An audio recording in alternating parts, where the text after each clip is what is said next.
Hi, I'm Pat Corcoran. I'm the Finance and Administration Manager with the Springfield Convention and Visitors Bureau. To my left is Bonnie Drew. And then behind me is Melissa Dunbar and Leah Guffey, and they're two of our sales associates, and they both do a great job for our office selling Springfield.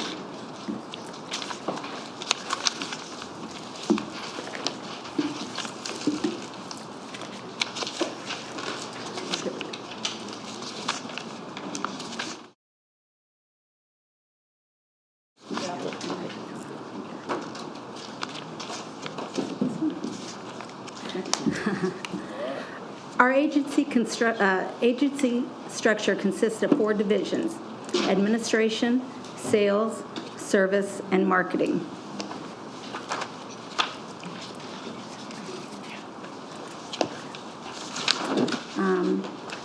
Our budget for FY19 has just under 2% increase over FY18. As a reminder, we are not part of the corporate fund. Our funding comes directly from hotel-motel taxes and state grants.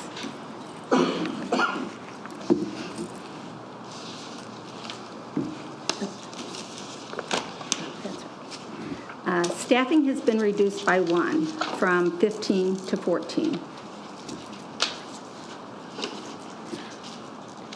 We have 1 minority, 7 females, and 1 male. Here are just a few variances in our FY19 budget.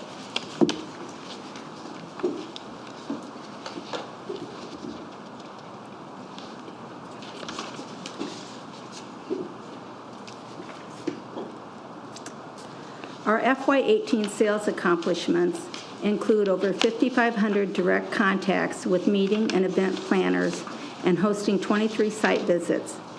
We generated more than 150 leads to our local hotel partners with the potential of just under 72,000 room nights. To date, we've secured 78 conventions and events, totaling nearly 27,000 room nights. Our FY18 services accomplishments includes scheduling over 2,400 adult and youth groups, totaling almost 100,000 visitors through our newly launched online central reservation system. We also assisted over 3,000 walk-in visitors at our office, as well as servicing 139 conventions and events, which translated to over 41,000 room nights. Over 150,000 visitors guides and 175,000 map sheets were distributed to visitors, hospitality partners, trade show attendees, and meeting planners.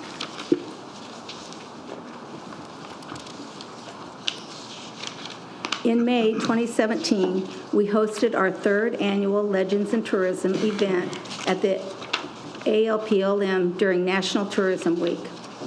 This is an opportunity for the Springfield Convention and Visitors Bureau to recognize our hospitality partners that participated in the ABES Allies and ABES Accolades programs for their outstanding contribution to the convention and tourism industry. We also recognized our hometown celebrity citizens for bringing their meetings and events to the capital city. In early October, HIP Advertising was selected to manage our social and digital media outreach.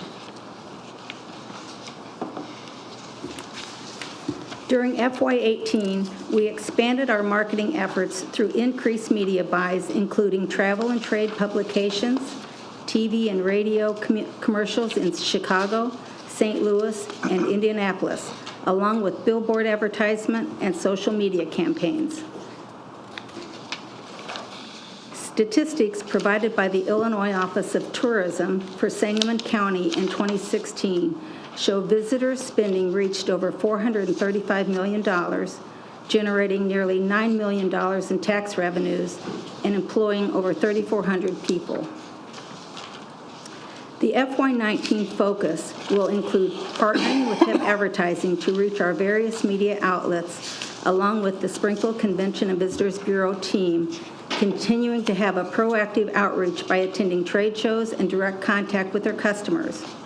We will also continue to assist our leisure travelers with programs like History Comes Alive, the bicentennial events, the reopening of the Executive Mansion, and the new developments throughout the city of Springfield. Any questions? I'm going to let Alderman Tylen go first, Chuck. Oh, man, this will take a long time. Not really. I had brought up to Gina back in November something I would like for the Convention and Visitors Bureau to look into. I know it's not in this year's budget, but we're just looking ahead. St. Charles has two different events that they run at Halloween and at Christmas time with the downtown walks, and they bring in, and the Convention and Visitors Bureau pays local actors to dress up as various Halloween-related characters or various Christmas-related characters that have historical significance. And you wouldn't believe how crowded it was down there. They really brought a number of people in, and it was their CVB that was running it. And I know that's not something we traditionally do here, but I'd really appreciate it if somebody would look into it. There are some times where we get a little slow with our tourism, and I would say Halloween's a good one of those. If we did something like that where we brought people in for 2 weekends in a row, packed the downtown, it could be a very big economic engine at a time that we were usually slow. We will look into that. What we did this year is we did partner with DSI. Excuse me, can you pull the mic closer, please? Yes. Thank you. What we did this year is we partnered, is that better? Just a little bit. We partnered with DSI during the holiday walks, and we did pay for all of the interpretive, like Abraham Lincoln, Mrs. Lincoln, and the various people who were portraying the historical figures. So, we can definitely look into that for next fiscal year. And I stopped in there to ask a few questions. We needed to get a map, and that's where the maps were. And they said that if someone from the city of Springfield wanted to call down there, they'd be happy to talk with us. They thought we were far enough away that it wouldn't be a competitive issue. Alderman Redpath. Do you have any open positions? We do. We have 6 open positions. Are they 2 of them marketing positions? Or We have our executive director position, sales manager, marketing manager, convention services manager, and 2 marketing specialists. this question is probably for the mayor. Mayor, there was some talk about merging a proposal coming to you from the Convention Bureau about possible merger or transfer. Can you comment on that? Sure. Like I stated in the paper, I think we're open for discussion. My opinion, and of course the council would have to weigh in on that, is if you're going to do that, I think we'd be better off eliminating a taxing body. There's some services we can provide, like financial or what have you, and move that direction for various reasons. So I don't know how deep a dive you want to go in, but two things. Since Gina's left, we've had meetings with the local hotel and motel lodging association, and one thing came up is we need to be more competitive with regards to trying to attract conventions. And where an individual salesperson, Pat can speak to it, or someone here, they're at kind of a competitive disadvantage because people going in know what they can do with regards to center, convention centers. And they pointed one out that we lost where they were able to waive that fee. The other side of it is the convention center is in somewhat competition with the hotel groups, because they have their own convention space. So that's something we need to be cognizant of. And the other part of it is, of course, what drives or what funds the Bureau is a hotel motel. We get about, on average, $1.7 million a year. And I know the proposal says, you can keep the $2 million. And the reason Gina had said this previously, the reason $2 million's there is if state funds don't come forward, or that's about the operational costs on an annual basis. So that's why they kind of have that set aside. But the other part of it is, that comes in on a regular basis. So really, Convention Visitors Bureau, the hotel motel, that's the cash cow. I mean, that's really, what's probably driving this to a degree. But we'd be open for conversation. But I think really the initiative would be eliminating a taxing body, give, it helps free up, give some property tax relief to the taxpayer, and then how do we merge those services together? But, that's a discussion for another day, I imagine. One other question I have is that I've been told that we're at a disadvantage in Springfield because the prices for state government are set that they can't, I don't understand all of it, but basically that our hotels are stuck at a low rate and it can't be raised by state statute maybe. They're paying a certain amount. Can you explain that? Well, the state rate is $70 per room here in Springfield. It's much higher in other communities throughout the state. I know there have been ongoing meetings with the state travel board to try to increase that amount. So it is going through the process. I think we've gotten further under Gina than we had with previous executive directors. So are we the lowest, or I don't understand why we're at such a I disadvantage? think up north, I know, it's, like, Marion is $60, to give you an idea. You gotta stay in flea bags down there. Can you explain that state rate? Is that a rate that the state will allow to pay for its employees, or is that a rate that is set? That's correct. So For that, instance, the IRS, the federal government has a rate that their employees follow, and the state also has a rate that employees are supposed to follow. So when they book a room in Springfield, $70 is all they can be reimbursed for. okay, so that's just, Unless everything's booked, then they'll make an exception, and you have to get the form filled out. But we are working on that, Mayor? yes, we paid for the study to really bolster that argument, and they have taken it to the Travel Review Board, and it's under consideration, and I thought they're looking more favorably to taking action on that, but we'll know this year. But what we're trying to do is not only raise it, but also tie it to, I think it's the federal rate, because the federal rate's higher. And so that's what we'd like to do. That way you don't have to revisit this each year. It just continually progresses with the cost of living increases, things of that nature. I don't know if you want to add anything, Pat, to that? And it would, yes.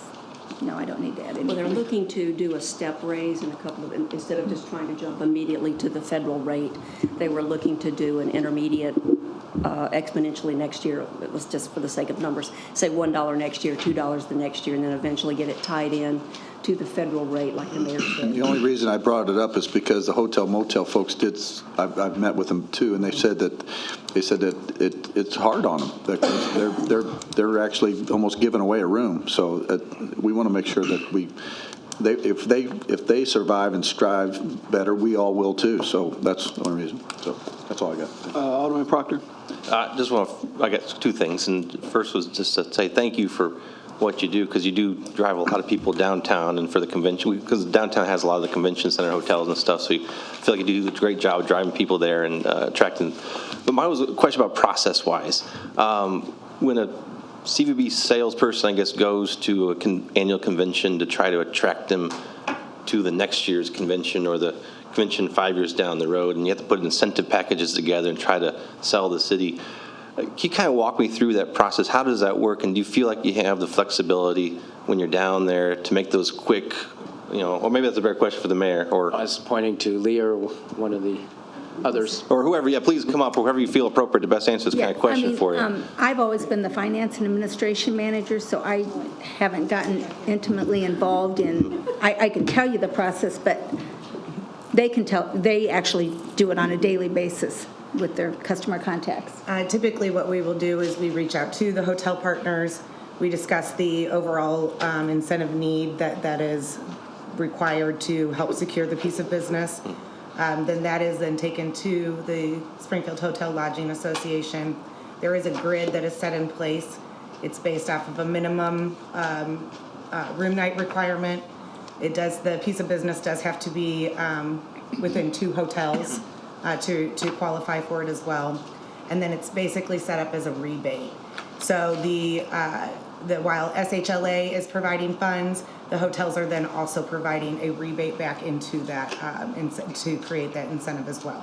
Whether that be to cover the cost of meeting space, parking or anything like that that they may need. So for those rebates, is there any city funds that go involved with that? We, the CVB, we will also be able to match those incentives as well. We then try to supplement. Often we are matching what the SHLA and the hotels are providing. Okay, so do you travel, do you go to the site of the convention and?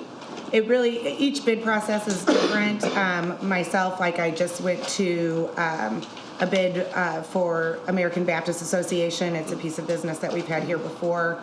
And I had to travel to their convention, and I was bidding on 2021 when I was there. So exactly. So when you're down there and you're competing with other cities, do you feel like you have the flexibility when you're having to do counter bids, or because I imagine there's bidding processes and you have to compete with other cities and then you have to change your proposals moving forward. Right. How does that work when, I guess, your administration's up here? Do you have to Right. call somebody, or how does that work? It's simply an outreach to the office, and at that point in time, it would have been Gina. I would reach out to Gina, explain to them, this is what, they're coming back at, what can we do? In that particular instance, that the piece of business that I'm referring to, they basically outright bought a convention, because it started off, we were offering $15,000 worth of incentives. They came in just a little bit above us, and then by the end of the convention, they had upped their incentive to over $30,000. So there's no way for us to respond? There's no way to compete with that. And why is If that? I could interject, we did have, Bonnie and I met with the staff and also the Hotel Lodging Association, and that's what we need to be more competitive. When they go there, they need to know what their parameters are, how high can they go, and then if you have to go above that, what that protocol is before is calling Gina. But really, I think the bar was set too low. So going back to the budget, it's not in there now, but we'd probably come forward with maybe a set aside of like $100,000, so we would have those funds set aside, and the Hotel Lodging Association would do some type of match. And then going into the conference, if you have a specific one like the Baptist Association, you should know how many room nights are you talking about, how's that transcend into the hotel tax dollars, revenues generated, restaurants, how much will the revenue generation projection be, and then you would drive your incentive based on that, because you don't want to get in a bidding war if you know it's going to be a loss leader. Right. So that's what we need to do, probably more work up front, and then give the flexibility to the sales staff when they make the calls and follow that protocol. Just a question on that exact, what you just answered. Doing something like that, trying to budget $100,000, aren't you doing future monies at that point? Would you be able to budget them now, or would you be looking ahead and saying that you're committing 2021 dollars and 2021's budget, not 2019? Just trying to understand. Yeah, what you would do is do the set aside. For instance, I think Alderman Fulgenzi brought this up, where they have $2 million, and Pat could explain that. The set aside, what you would do is whatever you do have success on, you would set those funds aside. They'd be secured in the budget for future years. Okay, so you'd set aside, your plan would be to set aside current dollars out of current budget for future use, not budgeting future dollars for that. Okay. Director McCarty? Yeah, what we'd be doing in a situation like that is just restricting or reserving fund balance for future usage. Can I give you one more example? Yes, sir. We currently do that, Good. and we have for 30 years. And when I was treasurer, when you go to a conference, we went to one in Peoria, and if you have to pay for parking, that just drives you crazy. You shouldn't have to be in that situation. But downtown, that's an incentive we should be able to offset. So what's the cost to offset that? Is there an opportunity to have them somewhere else? And that's what we'd have to work together on, of those solutions, and see what the objections are from having a conference come here and being more proactive to make that happen. We got free parking out on Dirksen right there at the... I know, that's right. That's right. Alderman Fulgenzi. But some like coming downtown. Right, Alderman Proctor? Yeah, exactly. Well, we have a solution for that. Waiting for it. this is a little different from the hotel part of it, but I was informed by a tour guide for bus companies, and she said none of the 5 major bus companies come here. And she says we have a lot more to offer than a lot of places they do go to. And she was wondering why, and she named the buses. I don't know what companies they are now, but I imagine you guys do. But is there any way we can approach some of the major bus companies if we haven't already been doing that? We do, and that's what we call group tour business. And but I'm sure we probably need to focus a little more on that than we have in the past. Well, she was mentioning that we could have an overnight stay from some of these companies because of we've got so many things they can look at, and we could get heads in the bed out of that. And we do. I mean, with our adult and youth groups, we do have a lot of overnight stays when they're coming to see the sights and attractions. Do we get visits from any of the major bus companies? Yeah. Typically, the way that it's booked is it's through tour operators. So you're not out soliciting the actual bus companies, if you will. So, like, for example, we're members of the American Bus Association and the National Tour Association, and we attend those conferences, and we do sit down and meet with those planners, talk to them about their needs, things of that nature. And it's the tour operator who is contracting with the bus. It's not the other way around. Do we contact the tour operator? Absolutely. Oh, yes. Yeah. And are they coming here? Absolutely. Yes. Okay. I just spoke with a group today. Personalized tours are coming here in September, and it's generating 400 room nights because they will be here for 4 days, and they have 200 people coming with them. They typically double. They typically stay 2 to 4 to a room. Is there more that we could do with that, or? I think that, as far as the on our side of the business, we are more service oriented versus where you're on the hotel side. That's where you're going to get the room nights from them, and that's what they're focused on soliciting the businesses. However, we do still work hand in hand with them. If I could add to that, one of the reasons we brought HIP in is to appeal to the weekend or overnight or 1 or 2 night stays, where their focus is on conventions and probably the longer stay. But that's what we're going to target more, of those weekend stays, because if you think of what's going to happen in the next year, we're going to have 2 microbreweries come online downtown, but you also have an Ingrain Brewery, Obed and Isaac, so that's 5, plus the wineries. So that's an appeal to some individuals, and then Kidseum and the interactive park downtown, hopefully. We'll see.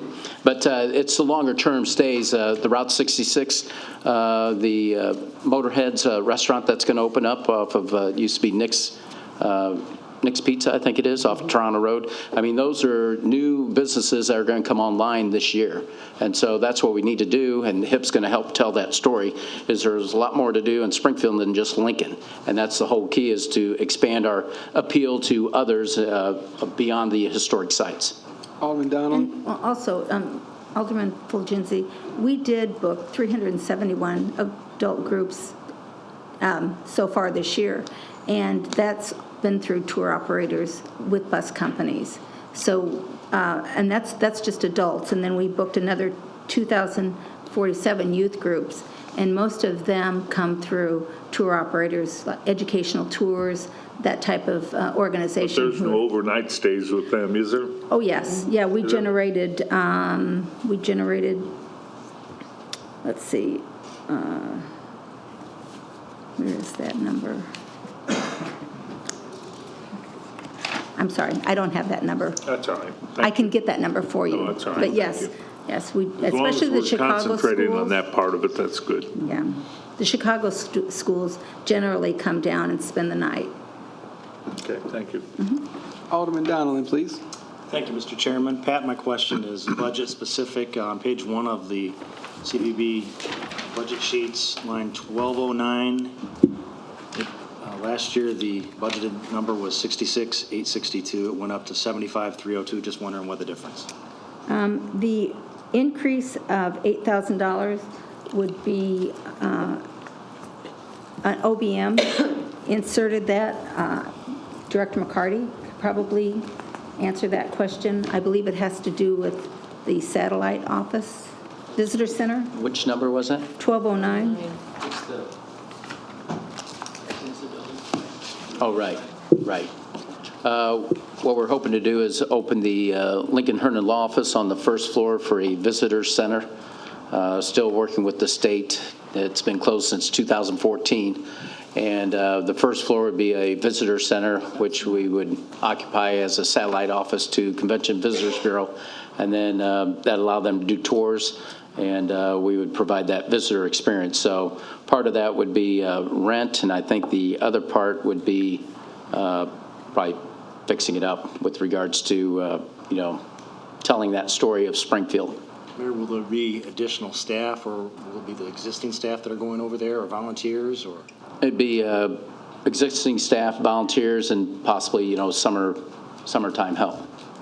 So it'd be part-time if anything. And I know you and I have talked about it in the past. I went to Omaha, Nebraska last summer for the first time for the College World Series, and they had volunteers that were out and about in the downtown, and I was surprised at how vibrant their downtown was. I just didn't expect that because I'd never been there before, but they said they utilized volunteers, or the gentleman I spoke with said they paid some small amount. I don't know how they did it, but it was interesting to see people there standing outside with a vest that said, I'm here to help, basically. And so I'm interested to learn more about the concept of what will actually be going on in the Tinsley building. I don't necessarily want to go over all that tonight, but I appreciate the heads up. And then if Pat or someone could go over the History Comes Alive program, because that's something that the Convention Visitors Bureau has taken over funding for. Yes, the History Comes Alive program is a living history program that we sponsor, along with, we do receive state grant funding to assist with our sponsorship. That pays for the Lincoln interpreter, Mary Todd Lincoln interpreters, the various characters that are roaming downtown, and the programs that are put on for summer visitors to enjoy while they're here in the downtown areas. We have, I can't think of the name of the singers. The Troubadours. They're a singing group. The flag lowering ceremony out at Lincoln Tomb is part of that. The Abraham Lincoln Presidential Museum is part of the History Comes Alive program. And in the various sites and attractions, the old state capitol, the Lincoln Home, they have programming going on to attract the visitor, and it's all paid through the History Comes Alive program. Is that part of the reenactors that are down on the old state capitol? Yes. It starts in June, the first week in June, and it runs through the second or third week in August. So could we do a little bit more advertising for that? Because it's a very interesting program, but I just seem to always kind of happen upon it. If you're down there and you just happen to walk past, but it would be really good if we could just get some more information out about that. And I'm sure that's something that HIP will be a part of their proposal for FY19 will be to promote that. We do promote it, but it's usually 50 miles outside of Springfield. Mm-hmm. Great, yeah, because it's a really good program. That'd be great. I'm sorry. Alderman Proctor, then Alderman Tyler. I think, okay. Okay, well, Alderman Tyler, go right ahead. Did we get new budget pages for tourism that I forgot to put in? Because I've got one new line item that's not in our book that's on the PDF, and 3 lines that are different. The one that Alderman Donlin brought up, 1209, for the 75,302 was originally in our book at 67,302. Line 1221, the utilities is jumping from 9,800 to 24,800. Line 1229 is jumping from $41,030 to $61,030. Yeah, we got. And line, we did get those? When did we get those pages? I thought we just got the OMBs. been a good week. It's been about a week ago. We got those last week. I have the pages in my book, so I know we got new pages. I must have lost them. All right.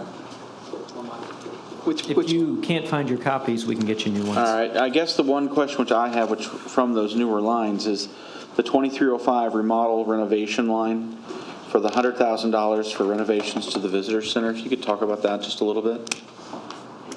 I'll refer to Mayor Langfelder. Actually, Gina had stated, with the visitor center, that's what you plug in. So, it's to renovate the Lincoln Herndon Law Office, that first floor. So that's just a projection then? Pardon me? That's just a projection then? We don't know if it's an actual cost? Right. We didn't get bids or anything. That was just the number. If you do a true visitor center, what would that be? So that was just put in there just to cover potential costs. But we haven't had a bid. If there's once it comes forward, it would come before the council for approval. Okay, and then I guess my follow-up question with that answer would be, are these going to be coming out of dedicated fund lines like the state pass-through and hotel motel tax, or are we looking at subsidizing with corporate fund? No, that'd be straight through hotel motel tax. Okay, so it's not going to affect operation. the corporate fund bottom line? No. Right. It's all hotel motel. Thank you. We don't receive any corporate funding. Alderman Proctor? Well, Are you ready, first of all? I saw Chris Okay, had his hand up, so I was like, all right. I'm courtesy, let Chris go first. But he took my question, but I had a follow-up question on staffing that Chuck mentioned. Whenever they do the employment postings, it seems like there's always openings at CVB. Why do you feel like they never get filled? Sorry. That's a good question. I interviewed for 2 of those jobs and didn't get any. Recently? Yeah, I sure did. No, not recently. Okay. Staff competition, salaries, or what do you think is the reason? I'm sorry, it's I'll probably refer an to unfair I question. know the one that we just had, we lost them to SIU because their benefit package. Yes. Yeah. So the others, I think we've had some people hired and they just went on to different areas, I believe. But yeah, but some like the sales director hasn't been filled for a while. Right. Yeah.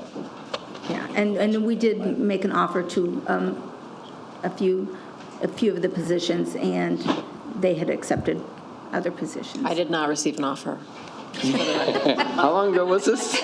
You couldn't be an alderwoman. That's right. That's right. We'd Everything rather happens have you for a up reason. here. Yes. We'll offer you a job at the SCVB. Go right ahead. So I guess I had a follow-up to that really quick. Did you feel that we need to adjust the salaries to be more competitive with other hiring entities for these sales positions? Or? Yeah, I think that's what, we did lose one. I know one for sure because of that, but I can't speak to the others. I do feel like our salaries are competitive for other CVBs. We do. Aren't we competing against the salespeople of hotels and stuff? Mm-hmm. Well, we are, but all of our sales positions are currently filled. And we did talk to Motel Lodging Group, and they talked about the lead salesperson. That's what they thought is you'd have to raise the level of incentives because they operate off of incentives. So if someone closes a deal, that's how they're salaried. Yes. And so that's what we'd have to check from the legal standpoint, what we'd be able to do in going that direction. But wouldn't that be kind of like the gentleman out of Oak Ridge? Right.